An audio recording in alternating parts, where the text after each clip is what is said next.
दोस्तों, आपसे अनुरोध है कि अगर आपको ये चैप्टर और अच्छे से समझना है, तो चैप्टर फर्स्ट को पहले देख कर आएं, जिसका लिंक ऊपर आई बटन में या फिर कमेंट बॉक्स में मिल जाएगा।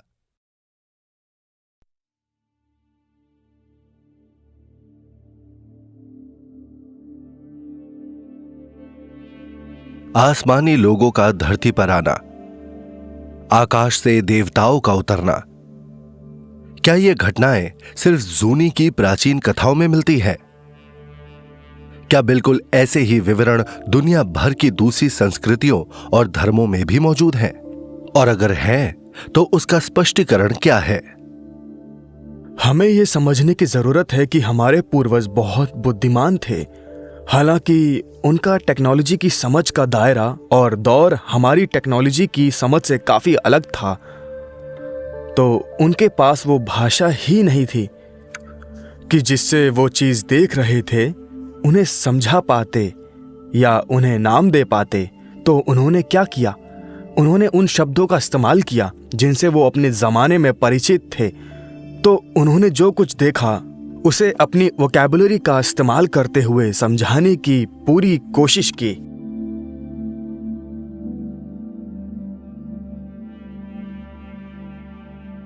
प्राचीन चीन में भी कुछ ऐसी ही मान्यताएं हैं जो इजिप्ट, मूल अमेरिकी और डोगोन लेजेंड्स में पाई जाती थी कि सितारों से देवताओं का आगमन हुआ था। 3000 ईसा पूर्व की चीनी पौराणिक कथाओं के अनुसार जब हुआंगडी नाम के देवता का जन्म हुआ था, तो महान सितारे चीज से एक चमक निकली थी। हुआंगडी बाद में आग उगलने वाले ड्रैगन के पेट से निकलकर चीन के पहले सम्राट बने। हान चाइनीज लोगों की उत्पत्ति एक महान ईश्वर की कहानी से शुरू होती है, जो सहानुभूति के साथ नीचे देख रहे हैं। यहाँ लोग गरीबी में जी रहे थे। ये देश सुंदर था, समृद्ध था, लैंडस्केप लुभावना था, लेकिन लोग परेशानी में थे। तो उन्हें तरस आया और उन्होंने नीचे आने का फैसला किया।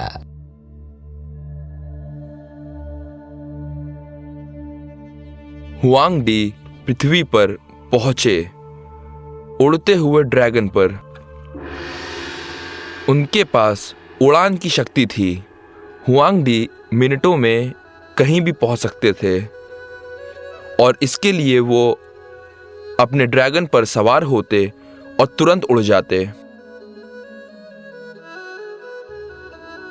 अब वो एक डिवाइन एनर्जी इंसान बने और महान लीडर भी। येलो एम्परर के रूप में उन्होंने शासन किया और लोगों को एकजुट किया, और उनका कर्तव्य पूरा होने तक राज्य में खूब समृद्धि रही। हुआंगडी ने अराजकता को खत्म करते हुए चीन के पहले साम्राज्य का निर्माण किया। उन्हें एक सांस्कृतिक नायक के रूप में देखा जाता है और उन्हें कॉम्पस, एक्यूपंक्चर के आविष्कार और चीन के लेखन को समरूप करने का श्रेय दिया जाता है। उनकी सबसे बड़ी विरासत the great wall of China है। जब देश समृद्ध हो गया तो उन्होंने जाने का फैसला किया और एक विशाल येलो ड्रैगन वापस आया और उसे सामने बेली ऑफ ड्रैगन दिखी। वो उड़ा और वापस नहीं आया। तो क्या ये ड्रैगन वास्तव में बायोलॉजिकल नेचर के ड्रैगन्स हुआ करते थे, या क्या वो मशीनें थीं जिनकी पहचान करने में गलती हुई? क्योंकि जैसा कि हम जानते हैं कि ड्रैगन हमेशा आग उगलते थे और बहुत सारा धुआं छोड़ते थे। आप किसी भी मॉडर्न रॉकेट को उड़ान भरते हुए देखिए, वो कितना सारा धुआं छोड़ते हैं। कभी ये धुआं पीला होता है, कभी ये धुआं लाल होता है। तो बहुत अजीब बात है कि किसी तरह से एंशिएंट टाइम्स और मॉडर्न टाइम्स के बीच कोरिलेशन है। जो हम नहीं समझ सकते उसे समझाने का प्रयास माइथोलॉजी है। जो हमारे परे है उसे समझने का प्रयास है ईस्टर्न टीचिंग्स में। ड्रैगन अक्सर लोगों को अपनी पीठ पर या कभी कभी अपने पेट के अंदर बिठा कर ले जाते हैं। तो अगर हम ये सोचें कि कवि ने एक अजीब वाहन को समझाने की कोशिश की होगी, तो ये उड़न तश्तरी हो सकती है। तो ये ट्रांसलेशन की प्रॉब्लम हो सकती है, क्योंकि आखिर ये एक शब्द ही तो है जो किसी चीज को समझाने की कोशिश कर रहा है, जिसको समझना बहुत मुश्किल है। चीन से 6,500 किलोमीटर पश्चिम में मानव सभ्यता को प्रभावित करने वाले खगोलीय प्राणियों की एक और कहानी मिलती है, वहां जहां अब आधुनिक इराक है। एनुमा एलिश की बेबीलोनियन लेजेंड 7वीं शताब्दी ईसा पूर्व की है। ये साहित्य पहली बार 1849 में British archaeologist sir Austin Henry layered को नेनेवाह में आशरबानीपाल पुस्तकालय के खंडहरों की खोज के दौरान मिला। ये कहानी बताती है कि कैसे सबसे पहले इंसानों को एक अलौकिक जाति ने बनाया जिसे अनुन्नाकी कहा जाता है।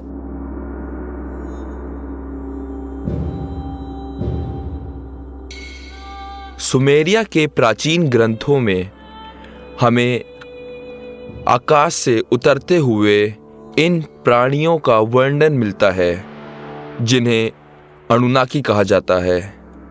अनुन्नाकी शब्द का अर्थ है जो स्वर्ग से आए हैं। तो अगर शब्द के अर्थ को माना जाए तो ये प्राणी फ्लाइंग व्हीकल से आकाश से उतरे और हमें न केवल अनुन्नाकी का विवरण मिलता है बल्कि ड्राइंग्स भी मिलते हैं और हम उन्हें मूर्तियों में और नक्काशियों में देख सकते हैं। तो ये सब देखना बहुत ही इंटरेस्टिंग है कि वो जीव अजीब सूट वाले मॉडर्न डे स्पेस ट्रैवलर की तरह दिखते थे। किसी ने हाथ में घड़ी पहन रखी है, उन्होंने जूते पहने हैं, हेलमेट पहना है और सबसे बड़ी बात पंख लगे हुए हैं और उन्हें हमेशा आम लोगों के ऊपर उड़ते हुए दिखाया गया है। तो सवाल ये है कि कौन थे ये अनुन्नाकी और एंशिएंट एस्ट्रोनॉट हाइपोथेसिस के हिसाब से वो स्पेस ट्रैवलर थे जो बहुत पहले अर्थ पर आए थे।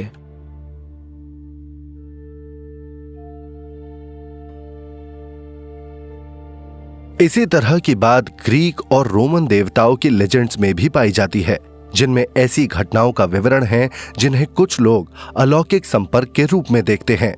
दोनों संस्कृतियां शक्तिशाली देवताओं में विश्वास करती थी जो स्वर्ग में रहते थे और अक्सर मनुष्यों से बातचीत करने धरती पर आते थे। एक जाना माना उदाहरण ज़ूस और ग्रीक देवताओं का है। वो आकाश से नीचे आते हैं और माउंट ओलंपस में पहाड़ों पर रहते और उन्होंने ही असल में मानव जाति को सभ्यता और विज्ञान दिया।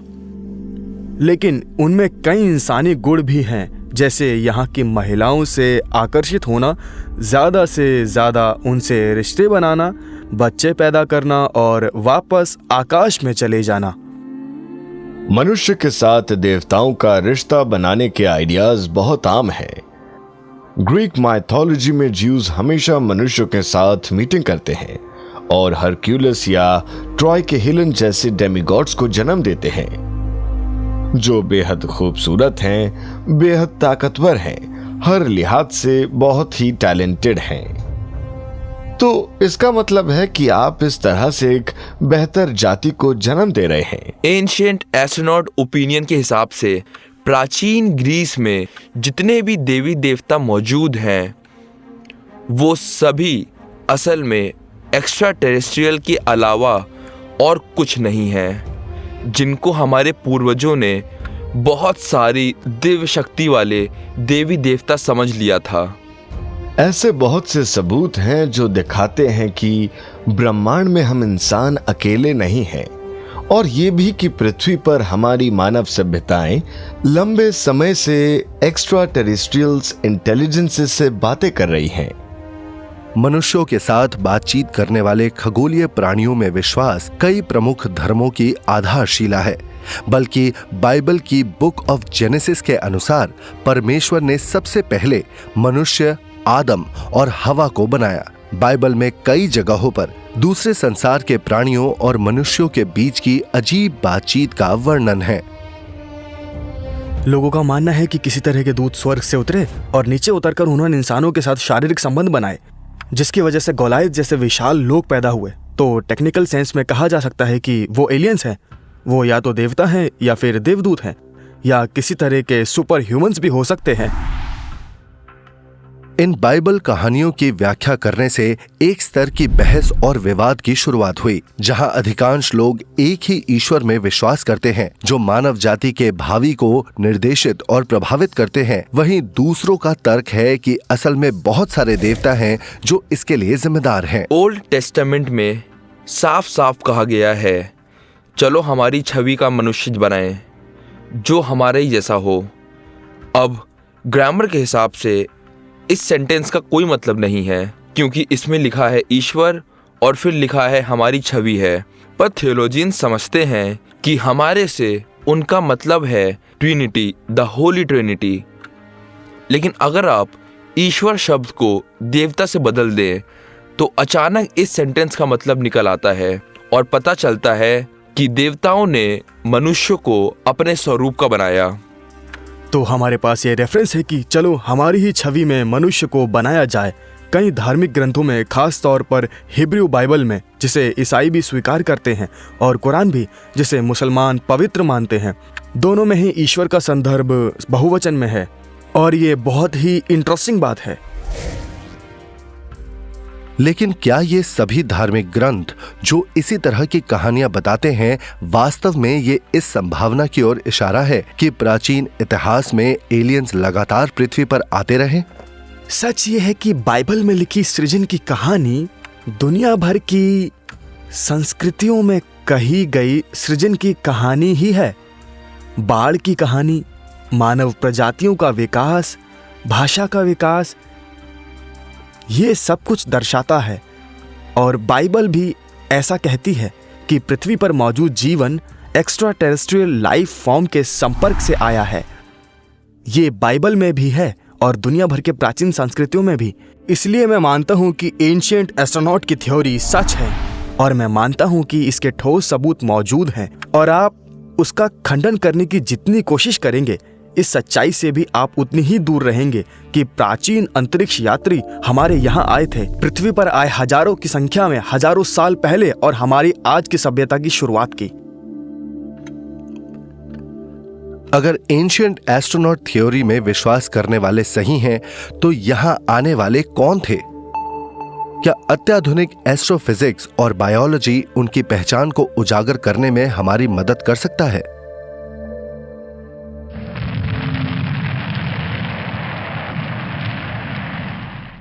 मार्च 1965 को रूसी अंतरिक्ष यात्री एलेक्सी लियोनोव ने वॉशकॉट 2 से बाहर कदम रखा और अंतरिक्ष में चलने वाले पहले इंसान बने।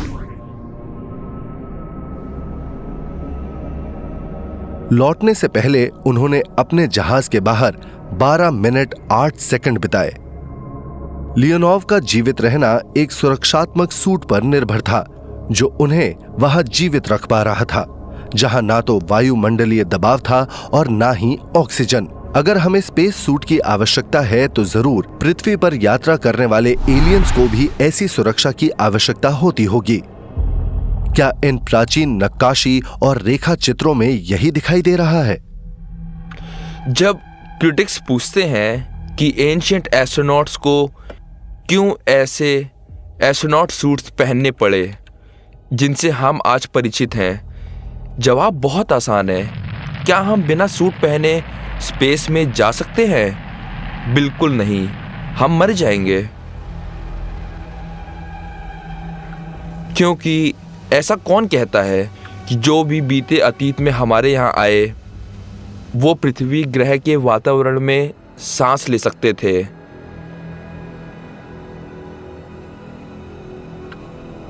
तो ये कहना बिल्कुल भी गलत नहीं होगा कि उन्होंने वाकई किसी तरह का सूट पहना था।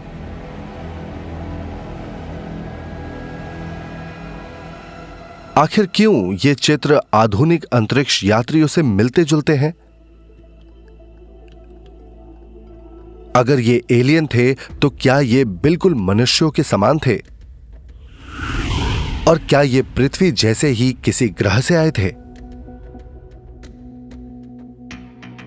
20वीं सदी के आखिर में ब्रिटिश और जर्मन वैज्ञानिकों के एक समूह ने इस संभावना पर विचार किया। उन्होंने प्रारंभिक ग्रीक फिलोसफर्स द्वारा प्रस्तुत एक सिद्धांत को अपनाया कि ब्रह्मांड में मौजूद सारा जीवन एक विशिष्ट स्थान पर शुरू हुआ। इस सिद्धांत को पैंसपर्मिया कहा जाता है। पैंसपर्मिया ये सिद्धांत है कि जीवन एक जगह बनता है और फिर दूसरी जगहों पर फैल जाता है। आउटर स्पेस में सितारों के बीच फैले मीडियम में ऐसे मॉलिक्यूल्स हैं जो जीवन के बिल्डिंग ब्लॉक्स हैं। तो इन बिल्डिंग ब्लॉक्स ऑफ लाइफ को दूसरे ग्रह पर पहुंचाना आसान है। उदाहरण के लिए अगर जीवन मंगल पर बना तो यहाँ पृथ्वी पर आ सकता है, धरती में शामिल हुआ और जीवन की शुरुआत हुई। लगभग 3.6 अरब साल पहले मंगल ग्रह गर्म और गीला था, बिल्कुल वैसा जैसी आज हमारी पृथ्वी है। बायोलॉजिस्ट का मानना है कि मंगल बाकी ग्रहों की तुलना में जल्दी ठंडा हुआ, इस कारण वहां जीवन का विकास पहले हुआ होगा। सौर मंडल के प्रारंभिक भाग में मंगल पर जीवन होने की सबसे ज्यादा संभावनाएं हैं। मंगल की चट्टानें यहाँ हर वक्त आती रहती हैं और ये छोटे तारे और धूमकेतु के धक्कों से मंगल ग्रह से दूर हो जाते हैं और हम जानते हैं कि उनके रास्ते मंगल ग्रह से कोई भी सूक्ष्म जीव पृथ्वी तक पहुंच सकते हैं। अगस्त 1996 में वैज्ञानिकों के एक दल ने एक आश्चर्यजनक घोषणा की। एंटार्क्टिका में मिले मंगल ग्रह के एक मीटियोराइट में फॉसिलाइज्ड लाइफ के प्रमाण थे। 4 पाउंड की चट्टान जिसे ALH 84001 नाम दिया गया था, उस पर 3.6 अरब साल पहले मंगल ग्रह पर जीवित होने के दौरान सूक्ष्म जीवों द्वारा उत्सर्जित कार्बोनेट ग्लोब्यूल्स की उपस्थिति देखी गई। अब केवल अकेली पृथ्वी ही नहीं बल्कि ब्रह्मांड में और भी कहीं जीवन मौजूद था। तो मंगल और पृथ्वी के बीच ये क्रॉस कॉम्बिनेशन, जिसे 20 साल पहले एक अनुमान के तौर पर माना जाता था, उसे अब एस्ट्रोबायोलॉजी कम्युनिटी ने काफी हद तक स्वीकार कर लिया है।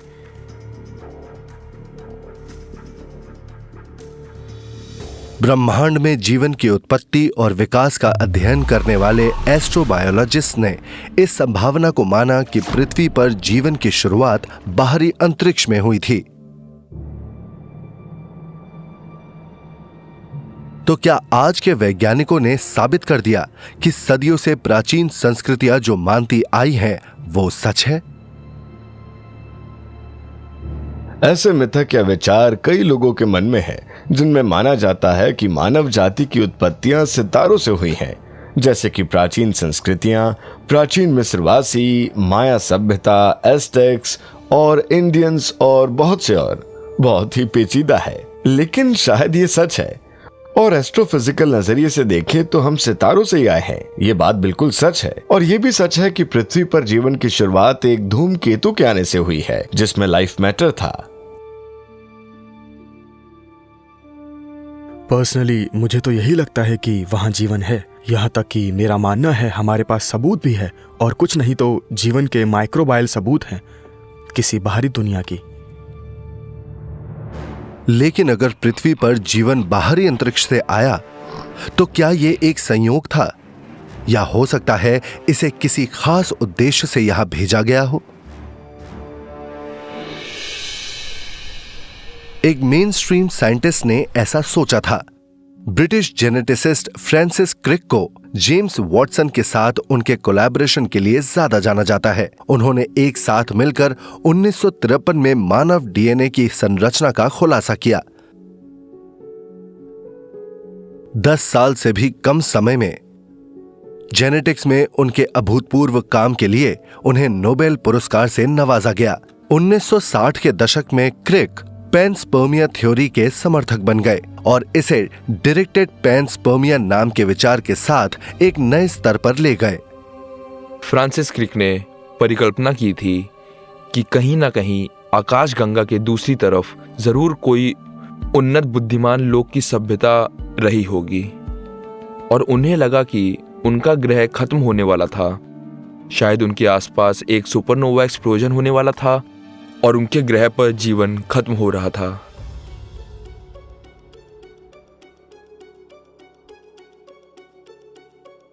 ऐसे में उन्होंने खुद से सवाल पूछा कि एक बुद्धिमान सभ्यता ऐसी सिचुएशन में क्या करेगी। सबसे पहले वो पता लगाएंगे कि क्या वहाँ से वो निकल सकते हैं, जिससे वो अपने जीवन और अपने वंशजों के जीवन को बचा सकें। शायद अंतरिक्ष यान में बैठकर तारों के बीच तब तक उड़ें जब तक कि उन्हें बसने लायक कोई सही ग्रह नहीं मिल गया। लेकिन क्या ये सच हो सकता है? क्या हम सच में एक एलियन जाति के वंशज हो सकते हैं जो दूसरी दुनिया से यहां आए हैं?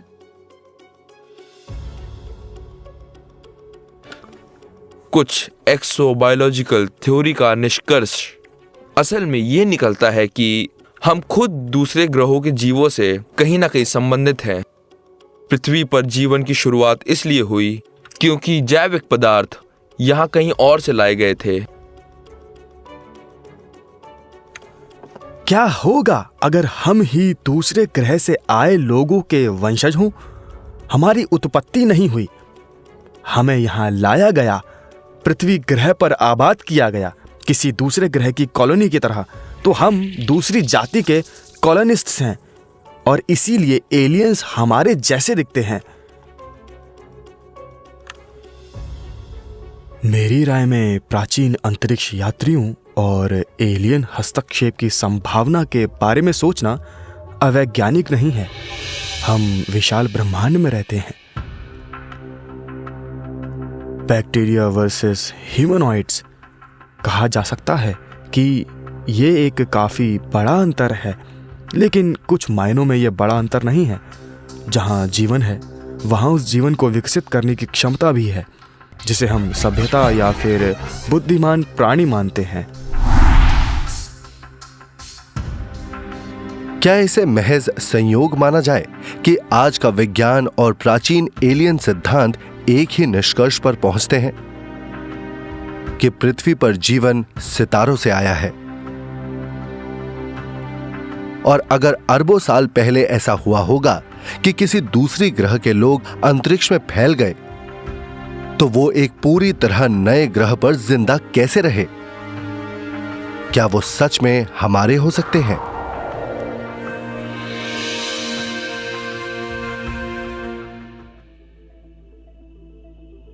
हजारों सालों से मानव जाति ने उन एलियन प्राणियों को चित्रित करने की कोशिश की जो उनके हिसाब से आसमान से आए थे। ऐसा लगता है उनमें से कई जीव इंसानों से बहुत मिलते जुलते हैं। हमारे जैसे ही उनके भी 2 हाथ, 2 पैर, उंगलियां और एक सर है। बायोलॉजिस्ट इस मूल शरीर के आकार को बायलैटरल सिमेट्री कहते हैं। बायलैटरल सिमेट्री में बस किसी चीज को बीच से 2 भागों में बांट दें, और लैटरल का मतलब ऊपर और नीचे होता है। दोनों हिस्से एक दूसरे का एग्जैक्ट रिफ्लेक्शन होते हैं। अगर आप उसे आधा मोड़ते हैं तो सभी हिस्से एक लाइन में आ जाते हैं। बायलैटरल सिमेट्री जानवरों के विकास में अपेक्षाकृत जल्दी विकसित हुई, वो भी लाखों साल पहले। बायलैटरली सिमेट्रिकल होने से आप सुडौल हो जाते हैं। सिर विकसित हो सकता है तो मस्तिष्क का विकास होता है, और यही निश्चित रूप से वर्टिब्रेट्स में हुआ था। किसी चीज का आखिर में एक मुंह और फिर उसका प्रगतिशील विकास होता जाता है, और इसी तरह से इतनी ज्यादा प्रगति हुई। इसीलिए जब आप इसे करीब से देखते हैं तो पता चलता है कि इसमें बहुत सारे फायदे हैं। 2 हाथ, 2 पैर एक साथ काम करने से आपको अच्छा संचालन, संतुलन और गति मिलती है।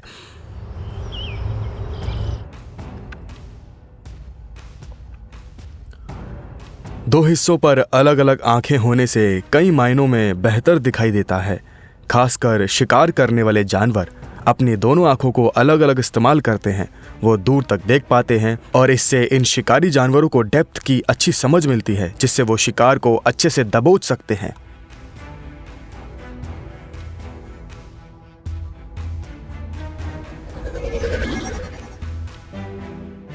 अगर ये सच है कि एलियंस शारीरिक विशेषताओं में इंसानों से मिलते जुलते हैं, तो क्या उनमें आनुवांशिक समानताएं भी हो सकती हैं? क्या पता हमारा आपसी जुड़ाव भी हो। 2003 में अमेरिकी सरकार ने घोषणा की कि मानव जीनोम परियोजना ने मानव शरीर में लगभग 25,000 जीन्स की पहचान कर ली है। पहली बार वैज्ञानिकों के पास इंसानों की आनुवांशिक संरचना का रोड मैप था। ह्यूमन जीनोम्स वो होते हैं जो माता पिता से बच्चों में आते हैं। हर एक ह्यूमन जीनोम हमें अपने पिता से मिलता है या अपनी माँ से मिलता है। उसमें 3 अरब अक्षर होते हैं और वो कंपोनेंट्स। सभी ने सोचा कि हम ह्यूमन हेरिडिटी की स्टडी करने के लिए और शायद दवा और दूसरे प्रयोगों के लिए बहुत सारी संभावनाएं खोलेंगे। 2006 में सेंटा क्रूज में कैलिफोर्निया विश्वविद्यालय के जेनेटिक रिसर्चर्स ने जीनोम के एक ऐसे हिस्से की खोज की जिसे उन्होंने HAR1 कहा, जो शायद सिर्फ इंसानों में ही पाया जाता है। वैज्ञानिकों का मानना है कि HAR1 जीन मानव मस्तिष्क के उन्नत विकास में बहुत जरूरी भूमिका निभाता है और ये एक खास तत्व है जो हमें दूसरे जानवरों से अलग करता है। लेकिन ये आया कहां से? क्या इंसानों ने इस खास जीन को स्वाभाविक तौर पर विकसित किया, विकास के माध्यम से, या ये किसी दूसरे ग्रह से यहां आया? डीएनए संरचना की खोज में मदद करने वाले ब्रिटिश वैज्ञानिक फ्रांसिस क्रिक का मानना था कि मानव जीन संयोग से विकसित नहीं हो सकते थे। क्रिक को ऐसा नहीं लगा कि हमारे ग्रह के निर्माण के लगभग 600 मिलियन साल की अवधि में जब धरती पर पहली बार जीवन विकसित होने लगा, तब डीएनए के अचानक विकसित होने जितना समय था। ये एक बहुत ही जटिल अणु है। क्रिक ने ये एनालॉजी दी, आप तेज तूफान के बीच कबाड़ खाने में असेंबल करके एक फुली फंक्शनिंग उड़ने वाला जंबो जेट बना सकते हैं। ये शायद आप अपनी जिंदगी में कर सकते हैं, लेकिन 5 या 600 मिलियन साल पहले का किसी भी आदम जीव का आप डीएनए अणु नहीं बना सकते। ये संभव नहीं है। लेकिन अगर ये मॉलिक्यूल संयोगवश विकसित नहीं हो सकता, तो फिर ये बना कैसे? क्या इसे किसी उद्देश्य से बनाया गया था, जैसे कि कईयों का मानना है? सवाल ये नहीं होना चाहिए कि क्या एक्स्ट्राटेरेस्ट्रियल हम जैसे दिखते हैं या एक्स्ट्राटेरेस्ट्रियल कैसे दिखते हैं, बल्कि हम इसलिए एक्स्ट्राटेरेस्ट्रियल जैसे दिखते हैं क्योंकि अगर एंशिएंट एस्ट्रोनॉट थ्योरी की मानो तो बहुत साल पहले एक्स्ट्राटेरेस्ट्रियल यहाँ आए। उन्होंने सोच समझकर हमारे जीन्स का म्यूटेशन किया और इस तरह हम इंसान बने।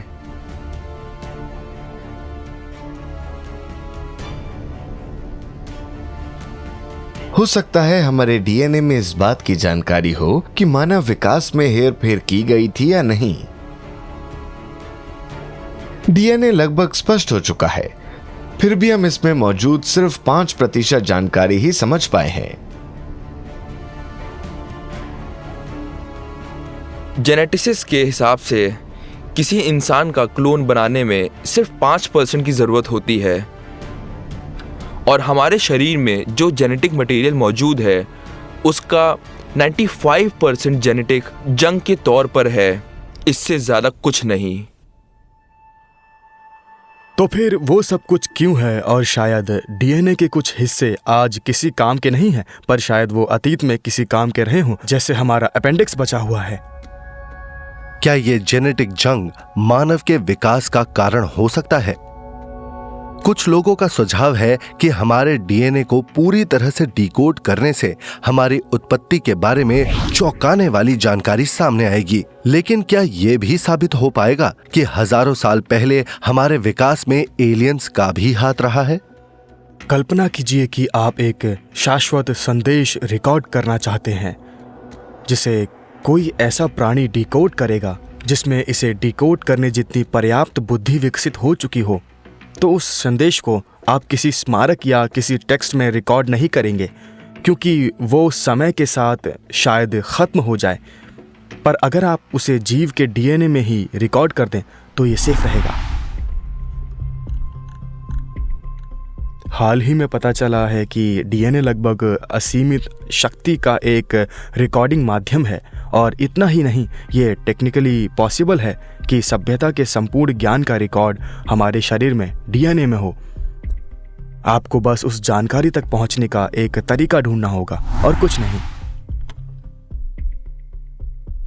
मुझे लगता है हमारे जीन्स में पूरी मानवता का ज्ञान शामिल है। हमारे जीन्स में कहीं ना कहीं ये भी रिकॉर्ड है कि हजारों साल पहले दूसरे ग्रह के लोग यहां थे।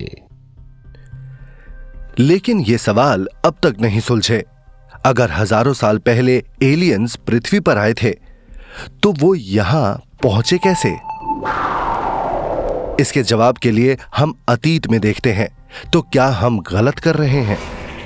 क्या इसके लिए हमें अपने भविष्य की ओर देखना चाहिए?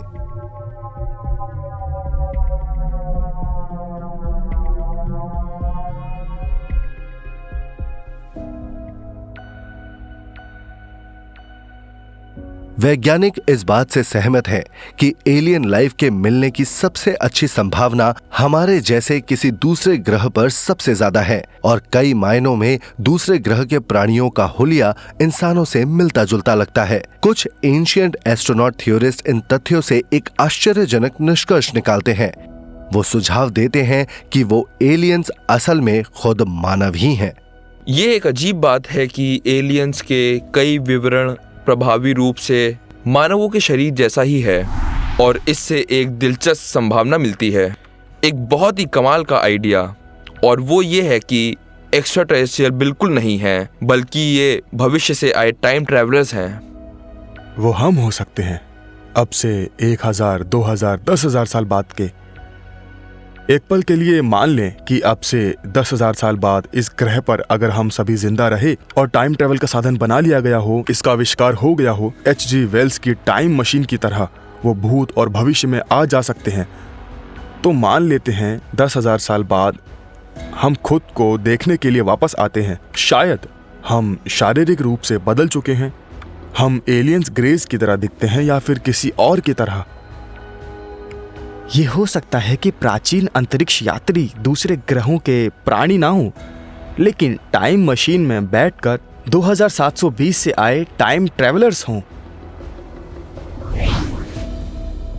टाइम ट्रैवल साइंस फिक्शन के लिए एक बहुत ही अहम अवधारणा है, पर क्या मानव जाति आज के समय के टेक्नोलॉजी इस्तेमाल करके टाइम ट्रैवल कर पाएंगे? क्या इससे हम अंतरिक्ष की दूरी को तय कर पाएंगे? अगर मैं लाइट की स्पीड के बराबर चल सकूं, तो मैं 2-3 सालों में करीबन 3000 साल तक पहुंच सकता हूं। इसके लिए मुझे लाइट की स्पीड के बहुत नजदीक पहुंचना होगा, और ये संभव भी है। और हम जानते हैं कि ये कोई कोरा सिद्धांत नहीं है, ये असली फिजिक्स है। अगर हम समय की गुत्थियों को सुलझा सके तो लाइट की स्पीड के बहुत नजदीक यात्रा करके तेजी से भविष्य में पहुंच सकते हैं। टाइम ट्रैवल का सिद्धांत 1905 में एल्बर्ट आइंस्टाइन ने दिया था, जब उन्होंने स्पेशल रिलेटिविटी के अपने सिद्धांत को प्रकाशित किया। एंशिएंट एस्ट्रोनॉट थ्योरी कहती है कि अंतरिक्ष यात्री बहुत समय पहले कहीं और से आए। हम आज जो समझते हैं वही टेक्नोलॉजी ऐसा करने में शामिल रही होगी। हम जानते हैं स्पेशल रिलेटिविटी फिजिक्स का नियम है, ये ब्रह्मांड में हर जगह लागू होती है। प्राचीन अंतरिक्ष यात्री जो यहाँ इतनी लंबी दूरी की यात्रा करके आते हैं, वो अपने होम प्लेनेट के कंपैरिजन में ज्यादा बूढ़े नहीं होते, क्योंकि अगर आप लाइट की स्पीड से चल रहे हैं तो आपको टाइम को बहुत धीमा करना होगा, वरना जब आप वापस आएंगे तो सैकड़ों, हजारों, लाखों साल बीत चुके होंगे।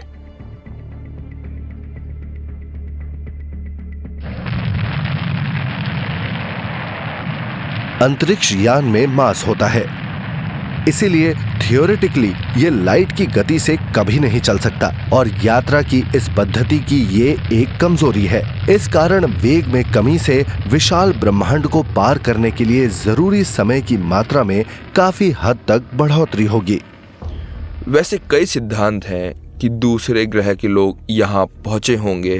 कैसे उनकी आगे बढ़ने की प्रणाली ने उन्हें पृथ्वी ग्रह पर पहुंचाया। जैसे हम अंतरिक्ष में जाते होंगे वैसे तो वो बिल्कुल नहीं आए होंगे, ऐसे वो पहुंच ही नहीं सकते। उन्होंने अलग तरीके ढूंढ लिए होंगे। उन्होंने या तो प्रोपल्शन का और एक नया रूप विकसित किया होगा, या जैसा मैं मानता हूँ वर्म होल्स के जरिए पूरे ब्रह्मांड की यात्रा करने में सक्षम रहे होंगे। इससे वो तुरंत यहाँ पहुंच पाए होंगे।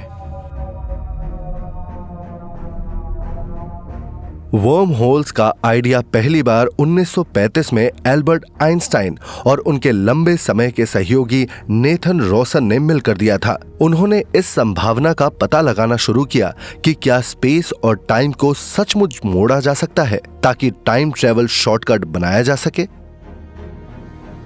वर्म होल्स हमें मिले नहीं हैं, वो अंतरिक्ष में एक अनुमानित संरचना है जो कि ऐसे है कि अगर आप एक कागज की शीट लें, इसे आधा मोड़ें और दो टुकड़ों को ऐसे जोड़े कि वो वापस आ जाए, एक वर्म होल कुछ ऐसा हो सकता है।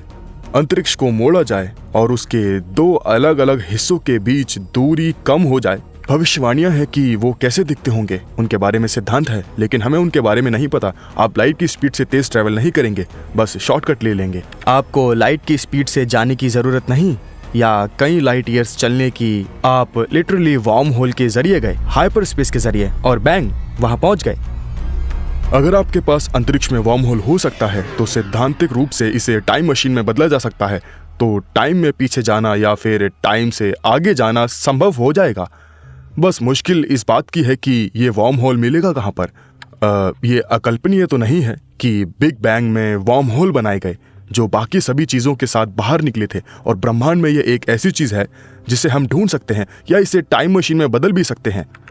अगर आपको पता चलता है कि आप वर्म होल बना सकते हैं तो ये आपके अंतरिक्ष में खोज की सीमा को बढ़ा सकता है, और इससे एक ही समय में दो सभ्यताओं के होने की संभावना बढ़ जाती है, और साथ ही सही टेक्नोलॉजी से आपस में बात करने की भी। थियोरेटिकली ऐसा संभव है, लेकिन यह पृथ्वी पर वर्म होल के जरिए या लाइट की स्पीड के साथ ट्रैवल करना अभी हमारे लिए असंभव है। आज के प्रोपल्शन मेथड्स को काम में लेते हुए सबसे नजदीकी तारे तक पहुंचने में 70,000 साल लगेंगे। हमारे सबसे तेज रॉकेट बहुत छोटे हैं, बेचारे से हैं वो। तो अगर आप लकी हैं तो लाइट की गति के 0.01% गति से चल सकते हैं। कोई भी चीज जिसे हम सौरमंडल में भेज सकते हैं, उसे नजदीकी तारे तक पहुंचने में हजारों साल लग जाएंगे।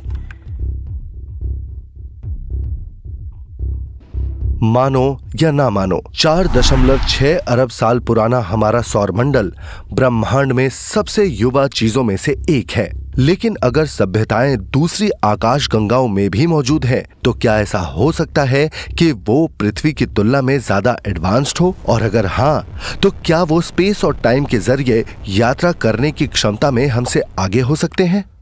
अंतरिक्ष की विशाल पहुंच से होते हुए हमारे ग्रह तक पहुंचने के लिए दूसरे ग्रह के लोगों के पास ऐसी एडवांस टेक्नोलॉजी होनी चाहिए जो हमारी आज की टेक्नोलॉजी से कहीं बढ़ के हो। सोलर सिस्टम से सोलर सिस्टम में जाने के लिए स्टार ट्रेक की तरह वार्प स्पीड से काम बिल्कुल भी नहीं चलने वाला। आपको असल में स्टार वॉर्स की तरह ट्रैवल करना होगा, जहां आप हाइपर स्पेस से छलांग लगा रहे हैं और पलक झपकते ही दूसरे सोलर सिस्टम में पहुंच गए। हम एक स्टार से दूसरे स्टार तक नहीं पहुंच सकते। इसका मतलब ये नहीं कि कोई और एडवांस सोसाइटी भी ऐसा नहीं कर सकती। मुझे लगता है ये कहना बिल्कुल गलत होगा कि हम ऐसा नहीं कर सकते, इसलिए कोई और एडवांस सिविलाइजेशन भी ऐसा नहीं कर सकती। तो हमें खुद को सुपीरियर मानना बंद करना पड़ेगा, क्योंकि हम ऐसे नहीं हैं। आकाशीय प्राणी, आसमान से आने वाले लोग, इंसानों के साथ बातचीत करने के लिए स्वर्ग से उतरते देवता। क्या संसार में प्रचलित ये कहानियां इस विश्वास की नींव हो सकती है कि हमारी दुनिया से परे हमसे बहुत महान किसी चीज ने इस ब्रह्मांड का निर्माण किया हो?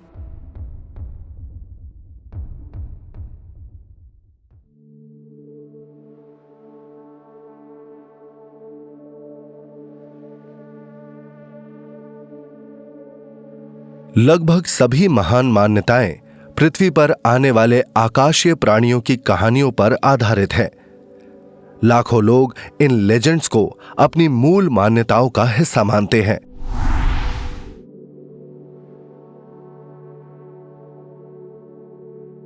और प्राचीनतम गुफा चित्रों से रॉसवेल की इमेजेस तक, हम कलाकारों के इंटरप्रिटेशन में अलौकिक प्राणियों या देवताओं को हमारे ग्रह पर आते हुए देखते हैं। कई परंपराओं में ऊपर से कुछ न कुछ आ रहा है। स्वर्ग के लिए एक सीढ़ी है, या कोई बवंडर आता है, या कोई फरिश्ता उतरता है। कई बार इनका सामना काफी खतरनाक होता है। वो हमसे कहीं ज्यादा भयानक, बड़े और ज्यादा ताकतवर दिखने वाले होते हैं। आमतौर पर यह यादगार होता है।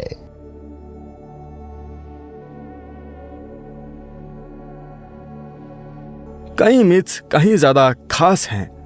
वो असल में देवताओं के बारे में बात करते हैं जो भौतिक रूप से धरती पर आते हैं, उतरते हैं, चमत्कार करते हैं और लोगों को दिखाते हैं कि जीना कैसे चाहिए।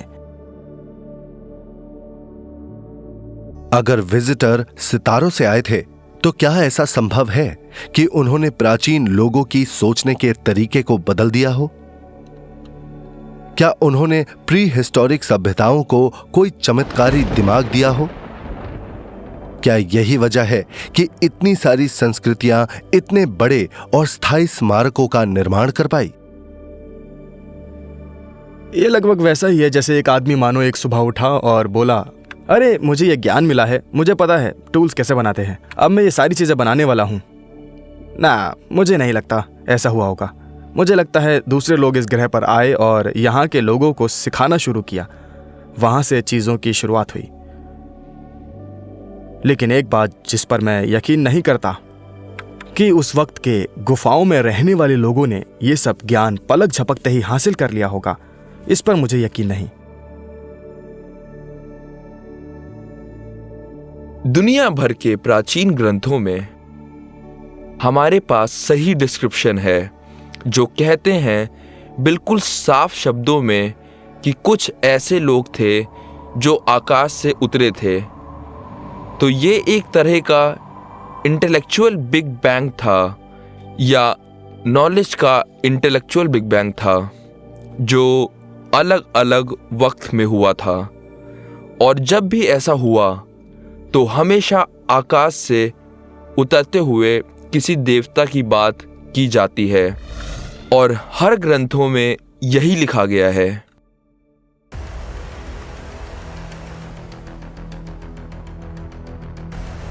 मैं इसे मानव कहानी में पहले और बाद के पल के तौर पर बहुत जरूरी मानता हूँ। और ये वो पल नहीं था जो भौतिक विकास से जुड़ा हुआ था। हमें हार्डवेयर पहले से ही मिल चुका था। ऐसा लगता है हमारे सॉफ्टवेयर के साथ कुछ हुआ था। तो मुझे लगता है कि ये मानव कहानी का एक बहुत ही दिलचस्प पल था। एंशिएंट एलियन थ्योरी के समर्थकों के लिए पहले से ही फैसला तैयार है। उनका मानना है कि एलियंस ने हजारों साल पहले पृथ्वी की कई शुरुआती संस्कृतियों का दौरा किया था।